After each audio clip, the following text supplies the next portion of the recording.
Hey guys, Apple Lee here, back with another video. This is a top 10 new features of iOS 10. I know iOS 10's been out for a while, but this is just my new features that I think are the best new features for iOS 10. So let's get started with the first new feature, and that is on the lock screen. So you no longer have swipe to unlock. You now have swipe to the right and you get to a widget panel with some information and some access to some apps. And then over to the right, you now have a quick launch, so you can get that quick photo without having to try and fiddle around trying to flick this up from the bottom right. So logging into the iPad, the second new feature is this new app suggestions, so you can quickly get to the apps that Siri suggests. Hopefully it will learn more over time. I suppose it does know what you use depending on the time of day and what day it is. The third new feature is within Safari. So you now have a multitasking window, so you can pull down and have two simultaneous web pages open in Safari. So before I had to use another app, so Chrome or something, and use that to multitask, get two web pages up. But that's nice now that you can do it all within the Safari app.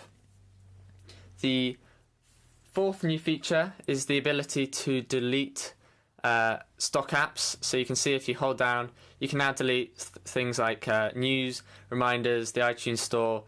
You can't delete things such as the clock or the App Store, and it doesn't really delete them, it just hides them. They're still stored on there, but then you can effectively get them back through the App Store.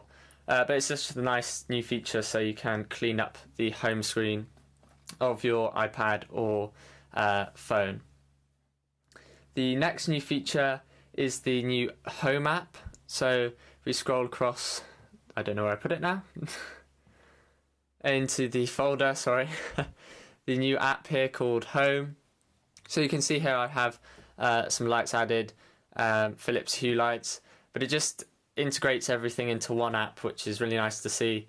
And hopefully Google will add something like this in the future. But it just means all the different apps, so if you have a Nest, if you have Philips Hue, all of those things and cameras and things, they all integrate. So the more that develops, hopefully it'll get better and better throughout the future. And the next thing is the new Messages app. So I'm sure you guys have seen all the new ways to text, and you can have effects on them and things like that. You can send loud messages. So if you guys have iOS 10, check that out. It's great to see that. It's kind of coming like Snapchat. And then the next new thing is in the Clock app. So you now have this bedtime feature. So you can now set the alarm and set how long you want to sleep for. So you can set it during the week, say for work or school, and then it will give you a reminder to go to bed, depending on how long you say you want before bed. So if you want 15 minutes before, it will remind you and say to you to go to sleep. And then you can choose a range of nice wake up calls from the app. The next new feature is the new control center. So it's slightly redesigned. You can see you have here, you no longer have the music controls within this bit, and it's not fully across the bottom, it's kind of in boxes. And you scroll across and you can get to things like the Home app features there, and AirPlay and your music controls, and then the features quick toggles, AirPlay, AirDrop, things like that. Some people don't like it now that it's split up. I know on the iPhone it's a bit different. You just see one section at a time, so you have to flick across 3 times if you want to get to the home thing, or just flick across to get to music.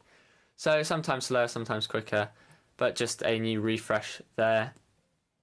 And the next thing is the new Siri integration. So you can now get Siri to connect with third-party apps, so WhatsApp, and she can now send messages through WhatsApp. And I think they've demonstrated WeChat or something. So that's just nice to see. Hopefully more integration as app developers open up to Siri and things like that.